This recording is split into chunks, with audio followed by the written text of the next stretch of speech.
1. Origin of thought adjusters. Since thought adjusters are of the essence of original deity, no one may presume to discourse authoritatively upon their nature and origin. I can only impart the traditions of Salvington and the beliefs of Uversa. I can only explain how we regard these mystery monitors and their associated entities throughout the grand universe. Though there are diverse opinions regarding the mode of the bestowal of thought adjusters, there exist no such differences concerning their origin. All are agreed that they proceed direct from the Universal Father, the first source and center.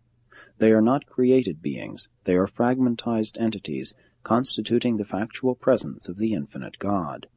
Together with their many unrevealed associates, the adjusters are undiluted and unmixed divinity, unqualified and unattenuated parts of deity. They are of God, and as far as we are able to discern, they are God.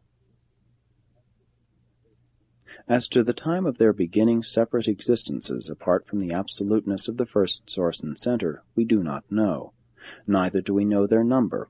We know very little concerning their careers until they arrive on the planets of time to indwell human minds. But from that time on, we are more or less familiar with their cosmic progressions up to and including the consummation of their triune destinies, attainment of personality by fusion with some mortal ascender, attainment of personality by fiat of the Universal Father, or liberation from the known assignments of thought adjusters. Although we do not know, we presume that adjusters are being constantly individualized as the universe enlarges, and as the candidates for adjuster fusion increase in numbers. But it may be equally possible that we are in error in attempting to assign a numerical magnitude to the adjusters. Like God himself, these fragments of his unfathomable nature may be existentially infinite. The technique of the origin of the thought adjusters is one of the unrevealed functions of the Universal Father.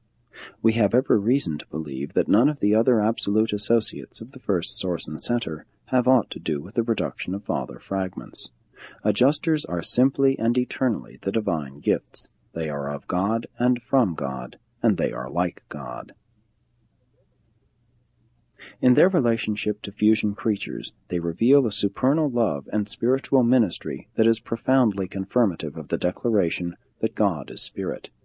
But there is much that takes place in addition to this transcendent ministry that has never been revealed to Urantia mortals. Neither do we fully understand just what really transpires when the Universal Father gives of himself to be a part of the personality of a creature of time. Nor has the ascending progression of the Paradise Finalators as yet disclosed the full possibilities inherent in this supernal partnership of man and God. In the last analysis, the Father fragments must be the gift of the absolute God to those creatures whose destiny encompasses the possibility of the attainment of God as absolute.